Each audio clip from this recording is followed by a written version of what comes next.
कुछ समय बाद सब लोग खाना खाने के बाद बैठकर बातें कर रहे थे। तभी उन्हें बाहर कुछ हलचल की आवाज़ सुनाई देती है। तो राज जाकर बाहर देखता है। तब उसकी नज़र गाड़ी से उतरते हुए अंकल और आंटी पर जाती है। तो उनके पास जाकर उनका आशीर्वाद लेता है। तो वानी जी राज को गले लगा लेती है। कुछ देर बाद वो दोनों अलग होते हैं। तो राज उन दोनों को अंदर लेकर आता है और अपनी माँ और बहन से परिचय करवाता है और कहता है, माँ। तब दोनों एक साथ बोलती है, हाँ बेटा। तो राज उन दोनों को एक साथ बोलता देखकर चौंक जाता है। वहीं मालती जी और वीना जी कंफ्यूज हो जाती है और इधर सनाया और रंजीत जी हंसते हैं और रंजीत जी कहते हैं, बेटा ये तो बड़ी दुविधा वाली बात है। तुम दोनों को माँ कहोगे तो पता कैसे चलेगा कि तुम किन्हें बुला रहे हो। फिर सनाया भी कहती है, हाँ भाई ये तो अजीब सिचुएशन हो जाएगी। तब राज कुछ सोचते हुए कहता है, मैं ऐसा करता हूँ, मैं वाणी जी को पकड़कर कहता है, मैं आपको बड़ी माँ कहूँगा तो सब क्लियर हो जाएगा। इस पर वो सहमत हो जाती है। तब राज कहता है, माँ ये है बड़ी माँ और इनका नाम है वानी साहनी और ये है अंकल और इनका नाम है रंजीत साहनी। फिर वो अपनी माँ को पकड़कर कहता है, बड़ी माँ इनका नाम मालती सिंह है और ये मेरी बहन सनाया सिंह है। उसके बाद सनाया जाकर रंजीत जी का पैर छूती है तो उसे सदा खुश रहने का आशीर्वाद देते हैं। और उसके बाद वो वीणा वाणी जी के पैर छूने वाली होती है कि वाणी जी उसे उठाते हुए उसे गले लगाकर कहती है, बेटा माँ को गले लगाते हुए अच्छी लगती है। और सनाया भी उन्हें गले लगाकर कहती है, जी बड़ी माँ। फिर मालती जी भी दोनों को नमस्ते करती है और फिर सभी वहाँ सोफे पर बैठ जाते हैं। तब वाणी जी कहती है, बेटा मैं तुमसे काफ़ी नाराज़ हूँ। तो राज कहता है, क्यों बड़ी माँ। तब वो कहती है, वहाँ से आने के बाद तुम मुझे भूल गए। लगता है अपनी माँ से मिल जाने के बाद तुम्हें मेरी कोई ज़रूरत ही नहीं है। इस पर राज थोड़ा गुस्सा होते हुए कहता है, बड़ी माँ आपने यह अभी बोल दिया, दोबारा ऐसी बात मत करना वरना मैं आपसे कभी बात नहीं करूँगा। आपने यह सोचा कैसे? आप जानते हैं कि आपके लिए मेरे दिल में क्या है। आप दोनों मेरे लिए एक समान है और मैं किसी को ज़्यादा और ना कम, दोनों को एक समान प्यार करता हूँ। तब वाणी जी कहती है, तब तुम जब से यहाँ आए हो मेरे साथ बात तक नहीं की। तब राज को एहसास होता है कि सच में उसने आने के बाद एक बार भी बात नहीं की थी। तो वो उनके पास जाकर अपने कान पकड़ कर कहता है, माफ़ कर दीजिए माँ, वो मैं यहाँ आकर थोड़ा कामों में उलझ गया था इसलिए मैं आपसे बात नहीं की। और मैं आप सभी से वादा करता हूँ अगर मैं कभी भी बाहर गया तो आप सबसे बात ज़रूर करूँगा। तो वाणी जी उसके गालों को सहलाते हुए कहती है, ठीक है अब उठ भी जाओ। और वो राज को उठाकर सोफे पर बैठा देती है। तब सनाया कहती है, वैसे मैं आपको बड़ी माँ बोल सकती हूँ और आपको बड़े पापा। इस पर रंजीत जी कहते हैं, हाँ बेटा आप बुला सकती हो और मुझे खुशी होगी आपके ऐसा कहने से। फिर वाणी जी कहती है, मैं कितना खुशनसीब हूँ जो एक बेटे के जाने के बाद बदले मुझे एक बेटी भी मिल गई। और वो सनाया के पास उसे गले लगाकर कहती है, तुम बहुत प्यारी हो और तुम्हारी आवाज़ मुझे एक सुकून देती है। तभी राज कहता है, ये क्या बात हुई और मेरी आवाज़ आपको कड़वी लगती है। राज की ऐसी बातें सुनकर सभी हंसने लगते हैं। तो मालती जी कहती है, आप लोग बैठिए हम आपके लिए कुछ खाने को लाते हैं। तो वाणी जी कहती है, आप परेशान क्यों हो रही है बहन जी, वो काम यहाँ के कुक कर लेंगे। तो मालती जी कहती है, ऐसी कोई बात नहीं है, मैं आप लोगों से पहली बार मिली हूँ तो मैं सोच रही थी कि आपको अपने हाथों का बना कर खिलाऊं। तब वाणी जी कहती है, रुकिए मैं भी आपकी मदद कर देती हूँ। तो मालती जी कहती है, नहीं बहन जी आप अभी आई है और आप थकी भी होंगी तो अभी मैं ही बना कर लाऊंगी। इतना बोल वो किचन में चली गई और सब लोग बातों में व्यस्त हो गए। सनाया अपने कॉलेज के बारे में बताने लगी। तभी राज का फ़ोन बजता है तो वो साइड में जाकर फ़ोन उठाता है। तो दूसरी तरफ से हितेश कहता है, सर 6 बजे से पार्टी शुरू हो जाएगी और अभय यहाँ आ चुका है। तो राज कहता है, आज तुम अभय को वाइस प्रेसिडेंट होने का अनाउंस करोगे, उसके बाद ही उसे सबके सामने इंट्रोड्यूस करोगे। तभी हितेश कहता है, जी सर, पर क्या आप वहाँ आएंगे? तो राज कहता है, नहीं मैं वहाँ नहीं रहूँगा पर रंजीत अंकल वहीं पर होंगे। और इतना बोल वो फ़ोन रख कर उनके पास आ जाता है। तब वो सनाया को उसके और कॉलेज के बारे में बात करते हुए सुनता है। तब राज वहाँ आ जाता है तो वाणी जी कहती है, बेटा ये काजल क्या तुम्हारी गर्लफ्रेंड है? ये सुनकर राज को हिचकी आ जाती है और वो सनाया को घूर कर देखता है तो सनाया दांत दिखाती है। तब राज कहता है, जी बड़ी माँ। तब वो कहती है, उसे हमसे कब मिलवा रहे हो? तभी वहाँ मालती जी कहती है, हाँ बेटा मैं भी उससे मिलना चाहती हूँ। तभी रंजीत जी कहते हैं, बेटा तुमने मुझे बताया नहीं। तो राज कहता है, अंकल मैं आप सबसे उसे मिलवा दूंगा, मैं ऐसा करता हूँ कल डिनर पे उसे लेकर आ जाता हूँ। तो सब तैयार हो जाते हैं। उसके बाद मालती जी उन दोनों को खाना खिलाती है। जब उनका खाना हो जाता है तब वो उनको आराम करने के लिए कहती है। तो राज उन दोनों को लेकर 3 नंबर के कमरे में चला जाता है। जब राज वहाँ से निकलने ही वाला था कि रंजीत जी उसे इशारा से बाहर आने को कहते हैं और वो गार्डन की तरफ चल देते हैं। तो राज भी उनके पीछे चल देता है। और इधर हितेश अभय से होटल के रूम में मिलने जाता है और कहता है, अभय सर ने कहा है कि तुम्हें एमएस कॉर्पोरेशन का वाइस प्रेसिडेंट बनाया जाता है। तो अभय चौंक जाता है और कहता है, लेकिन क्यों? इस पर हितेश कहता है, ये तो सर ही बताएंगे। तो अभय कहता है, मुझे बॉस से बात करनी है। तो हितेश वहाँ से निकलकर अपनी तैयारियों को देखने जाता है क्योंकि पार्टी का समय 6 बजे का था और 1 बज चुका था। राज और रंजीत जी फलाह के गार्डन में आकर वहाँ लगे चेयर पर बैठते हैं और राज को भी बैठने को कहते हैं और दोनों वहाँ बैठ जाते हैं। तब राज कहता है, जी अंकल बताइए क्या बात है? तब वो कहते हैं, जब मैं जॉनी को मारने गया था तब मुझे पता चला कि सनाया बेटी के पीछे लोग क्यों पड़े हुए हैं। तो राज कहता है, और वो बात क्या है? तब रंजीत जी कहते हैं, तुम्हारे पिता ने कुछ ऐसा बनाया है जो उन लोगों को चाहिए। तब राज कहता है, इससे सनाया का क्या लेना देना है? तब वो कहते हैं, असल में तुम्हारे पिताजी ने जो भी चीज़ बनाई है उसे उन्होंने पूरा कर लिया था और शायद वो उस दिन मुंबई इसीलिए आ रहे थे। उन्होंने अपना काम पूरा कर लिया था मगर उसी दिन उनकी हत्या हो गई और तुम्हारे पिता ने जो भी बनाया था उसे एक लैब में रखा है और तुम्हारे पिता ने उस लैब को ऐसा लॉक सिस्टम बनाया है कि उसे या तो वो खोल सकते थे या फिर सनाया। ये सुनकर राज दंग रह जाता है और कहता है, मगर कैसा सिस्टम? तो कहते हैं, उसे सिर्फ अब सनाया ही खोल सकती है, मगर कैसे मुझे ये पता नहीं। उसने बस इतना ही बताया और उसके पीछे कोई बड़ी गैंग लगी हुई है। उसी ने स्कॉर्पियन ग्रुप को सनाया को लाने के लिए कहा था और उसने बताया कि और भी लोग आएंगे क्योंकि उसने बहुत सारे लोगों को काम दिया है, पर वो लोग कौन है ये कहना मुश्किल है। तब राज कहता है, स्कॉर्पियन ग्रुप के लोगों ने आपको नहीं बताया कि कौन है वो? तब रंजीत जी कहते हैं, नहीं, इसके अलावा और कुछ नहीं बताया। तब राज कुछ सोचते हुए कहता है, अगर पापा ने वो सिस्टम बनाया था तो सनाया वहाँ कैसे पहुँची और वो लैब कहाँ है? तब रंजीत जी कहते हैं, ये तो सनाया ही बताएगी क्योंकि अगर वो लैब का हिस्सा है तो वो ज़रूर वहाँ गई होगी। तब राज कहता है, मगर सनाया ने कहा वो तो पापा से कभी मिले ही नहीं, तो वहाँ कैसे पहुँची? तो इस पर रंजीत जी कहते हैं, ये तो मुझे नहीं पता, मेरे तो कुछ समझ में नहीं आ रहा, आखिर यहाँ चल क्या रहा है? तब राज कहता है, मुझे इसकी सच्चाई जानना है, आखिर यहाँ हो क्या रहा है? तब रंजीत जी कहते हैं, बेटा तुम्हें उसे बुलाना होगा, खतरा बढ़ रहा है। तो राज कहता है, नहीं, अगर मैंने उसे यहाँ बुलाया तो यहाँ सिर्फ मौतें होंगी और ये रिस्क नहीं ले सकता क्योंकि अगर मैंने उसे एक्टिव कर दिया तो वो नहीं रुकेगा बिना अपना काम पूरा किए। और तो और मुझे ये भी नहीं पता कि कौन कौन से लोग सनाया के पीछे हैं और जब मैं कंफर्म हो जाऊंगा तभी उसे यहाँ आने को कहूँगा। फिलहाल मैं ये कर सकता हूँ कि मैं सिंडिकेट को एक्टिव कर सकता हूँ और वो सनाया पर नज़र रखेंगे और ब्लैक पैंथर तो हम सभी पर नज़र रखता ही है और सेरा छानबीन में लगा है। तो चलिए मैं आपको राज के बारे थोड़ा बताती हूँ। राज 3 ग्रुप को चलाता है। पहला है किंग थंडर, इसका कमांडर का नाम है जेवियर और इस ग्रुप का काम है इंटरनेशनल लेवल के आतंकवादी एवं क्रिमिनल का पता लगाना और उसे ख़त्म करना। दूसरा है सिंडिकेट और इसका कमांडर है सम्राट और इसका काम है नेशनल लेवल के अपराधियों एवं अंडरवर्ल्ड में फैली गंदगी को साफ करना। तीसरा है ब्लैक पैंथर, इसका कमांडर है विक्रांत और इसका काम है बिजनेस से संबंधित हर चीज़ का ध्यान रखना और गलत होने पर उन्हें ख़त्म करना। और इन सब का हेड है राजवीर और ये तीनों ग्रुप के लोगों सिर्फ राज का ऑर्डर मानते हैं, उसके सिवाय किसी की नहीं। पर आज तक लोगों को इसकी असलियत नहीं मालूम कि ये किसके लिए काम करते हैं, सरकार के लिए या किसी और के लिए। आप लोगों को भी आगे इनके बारे में पता चलता रहेगा, इसीलिए मैंने थोड़ा इसकी जानकारी दे दी है।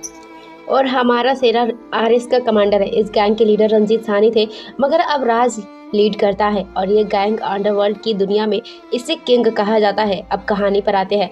तब रंजीत जी कहते हैं, तुम अपनी माँ और वानी के बारे में मत सोचना, मैं उनकी हिफाजत कर लूँगा, बस तुम सनाया की हिफाजत करो और पता करो आखिर ये सब हो क्या रहा है। तो राज हाँ कहता है और वहाँ से उठकर जाने लगता है। तभी राज का फ़ोन बजता है तो उस पर अभय का नाम लिखा आ रहा था। तो राज फ़ोन उठाता है तो उधर से आवाज़ आती है, बॉस आपने ऐसा फैसला क्यों किया?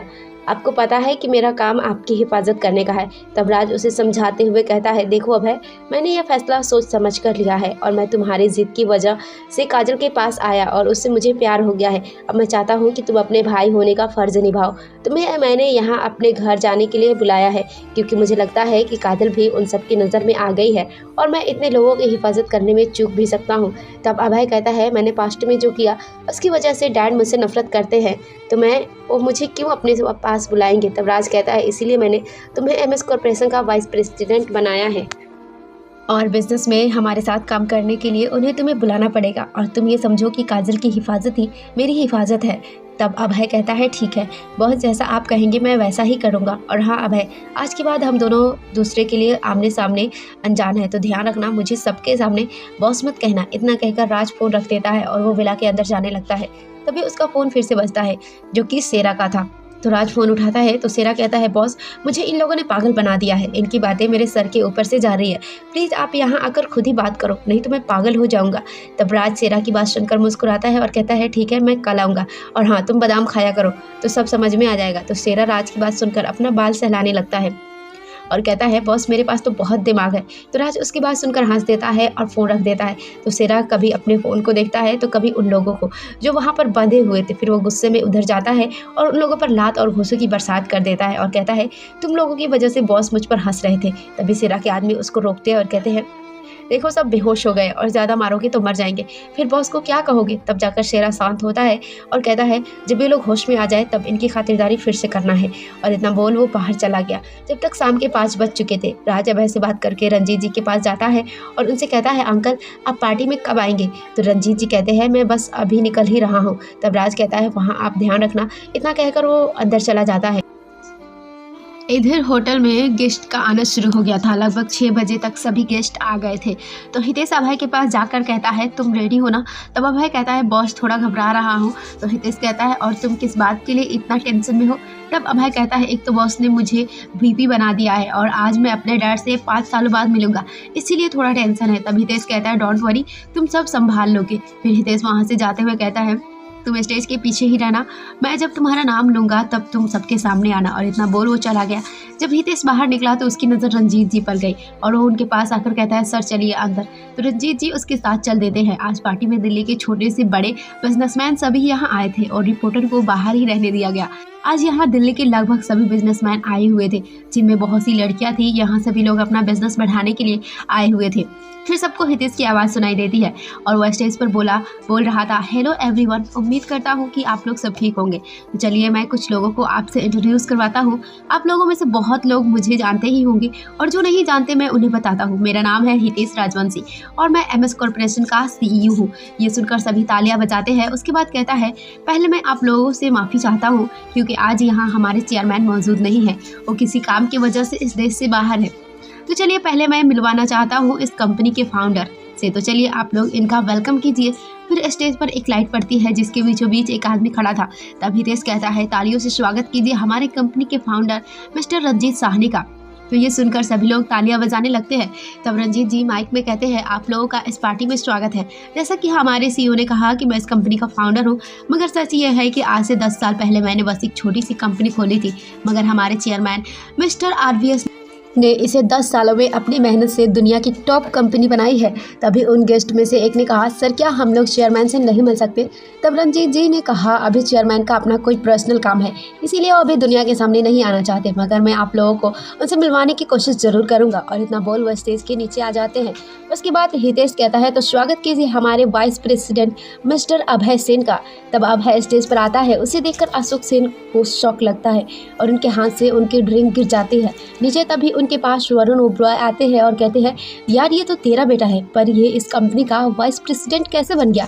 तो अशोक जी कहते हैं मुझे नहीं पता और मैं आज 5 सालों बाद उसे देख रहा हूँ, मुझे तो कुछ समझ में नहीं आ रहा। तभी उनके पास महेंद्र राजपूत आते हैं और कहते हैं कैसे हो बेटा। तो अशोक जी और वरुण दोनों महेंद्र जी को नमस्ते कहते हैं और मैं ठीक हूँ अंकल। उसके बाद महेंद्र जी कहते हैं क्यों तुम्हें झटका लगा अभय को यहाँ देखकर। तो अशोक जी कहते हैं आखिर हम इस कॉर्पोरेशन में पहुँचा कैसे और उसे इतनी बड़ी पोस्ट कैसे मिली। तब महेंद्र जी कहते हैं क्यों तुम्हें अच्छा नहीं लगा। तब वो कहते हैं आखिर किस बाप को अच्छा नहीं लगेगा कि उसका बेटा एक कामयाब आदमी बने, मगर जो उसने किया था उसके लिए मैं उससे अब बस नाराज़ था और मैं चाहता था कि वो एक अच्छा और कामयाब आदमी बने, मगर उसने अपनी मर्जी से घर छोड़ कर चला गया था। मैंने उसे जाने के लिए नहीं कहा था और उसके जाने के बाद मैंने उसकी बहुत तलाश की, मगर उसका पता नहीं चला। इस पर महेंद्र जी कहते हैं जो होता है अच्छे के लिए होता है, शायद उसकी मंजिल यहाँ पहुँचना था। हाँ छोड़िए अंकल इन बातों को, पहले आप बताइए आप यहाँ कैसे। आपकी कंपनी तो पहले ही MS कॉर्पोरेशन के अंडर काम करती है। तब महेंद्र जी कहते हैं मैं यहाँ चेयरमैन से मिलने के लिए आया था, मगर वो हर बार की तरह यहाँ भी नहीं आए। तब अशोक जी कहते हैं आप चेयरमैन को जानते हैं। तो इस पर वो कहते हैं मैं जानता ही नहीं बल्कि पूरे 2 साल उसके साथ रहा हूँ, मगर बात यह है कि इन 2 सालों में उसने मेरी काफ़ी सेवा की और मेरी कंपनी को उसने बहुत सारे फंड दिए, मगर उसने उसके बदले 1% भी शेयर नहीं लिया। वो इतना अच्छा इंसान है।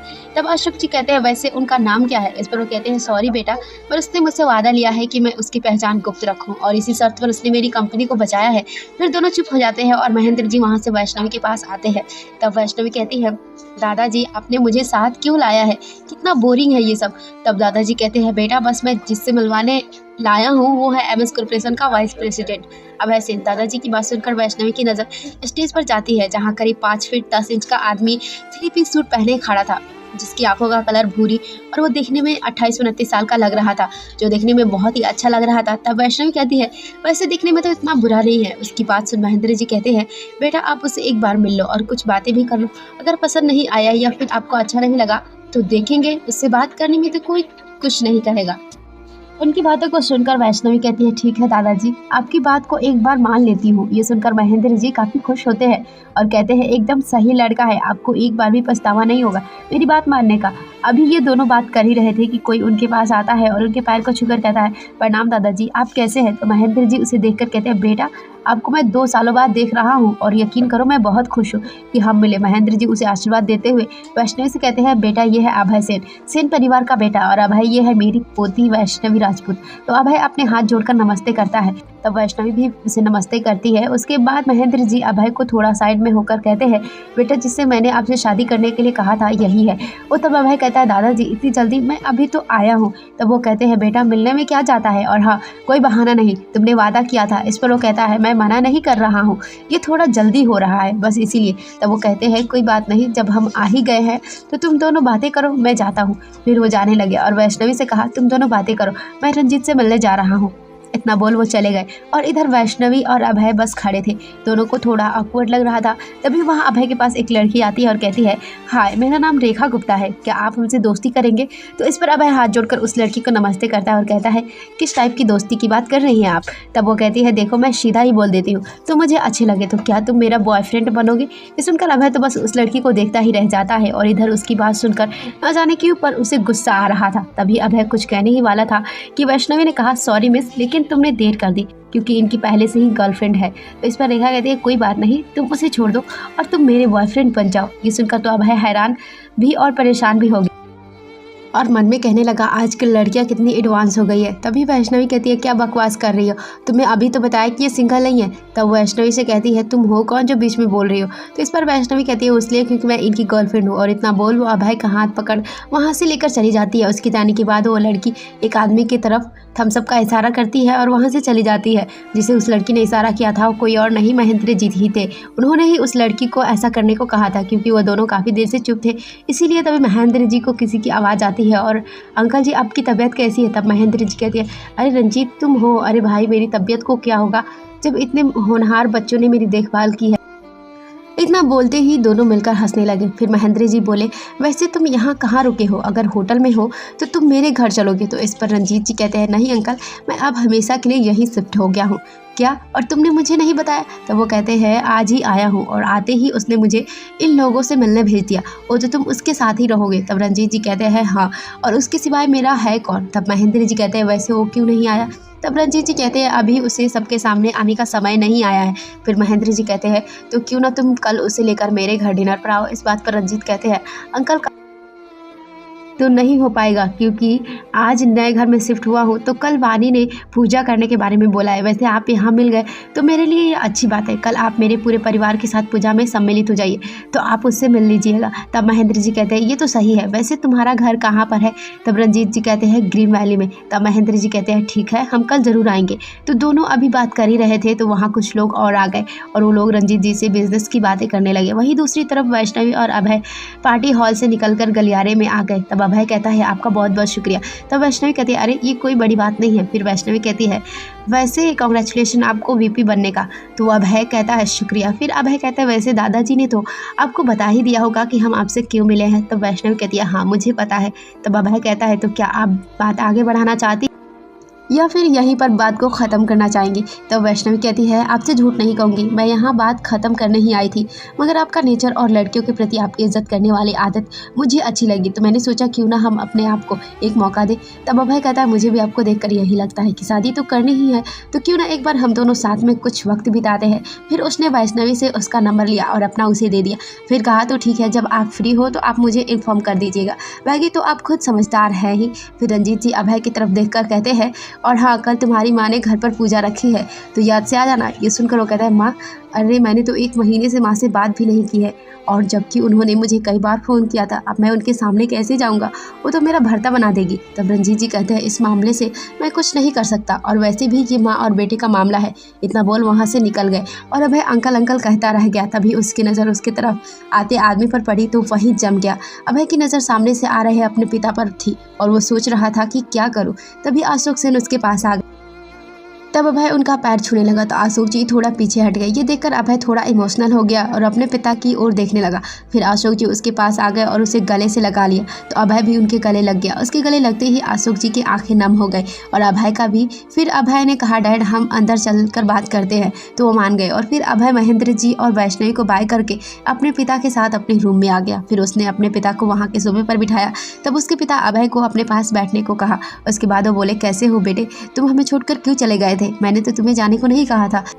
तब अभय कहता है, जो भी उस समय हुआ उस घटना ने मुझ पर काफ़ी प्रभाव डाला और मुझे ये यहाँ घुटन होने लगी, इसलिए मैं यहाँ से मुंबई चला गया। तब अशोक जी कहते हैं, तुम मुझे बता सकते थे। तब अभय कहता है, आप भी जानते हैं कि उस समय आप उससे मुकाबला नहीं कर सकते थे, इसलिए मैंने अपने आप से वादा किया कि मैं इतना पावरफुल बनूंगा कि मैं उस इंसान को अपने घुटनों पर ला सकूँ। तब अशोक जी कहते हैं कि कौन था वो जो तुम्हारे लिए इतनी मुसीबत पैदा की, और तुम मुझे बता देते तो मैं तुम्हारी मदद करता। तब अभय कहता है, आपने उस समय मुझे कसूरवार समझ लिया था और आपने मेरी बात सुने बिना ही कह दिया था कि इस मामले से कोई लेना देना नहीं है, तो मैं क्या बताता। इस पर अशोक जी कुछ नहीं बोल पाए। तब मैंने डिसाइड किया कि मैं एक ऐसा इंसान बनूंगा जिसको कोई भी आसानी से डरा नहीं सके। आखिर कौन है वो लोग? तब अभय कहता है, वो राजवंत फैमिली थी जिसने मुझे फंसाया था। ये सुनकर अशोक जी के हाथ कांपने लगे तो अभय ने उनके हाथ को पकड़कर कहा, डैड आप परेशान ना हो, अब मैं इतना ताकतवर हूँ कि उस फैमिली को सबक सिखा सकूँ। अशोक जी कहते हैं कि मैं किसी को सबक सिखाना नहीं चाहता हूँ, बस तुम आ गए और मुझे कुछ नहीं चाहिए।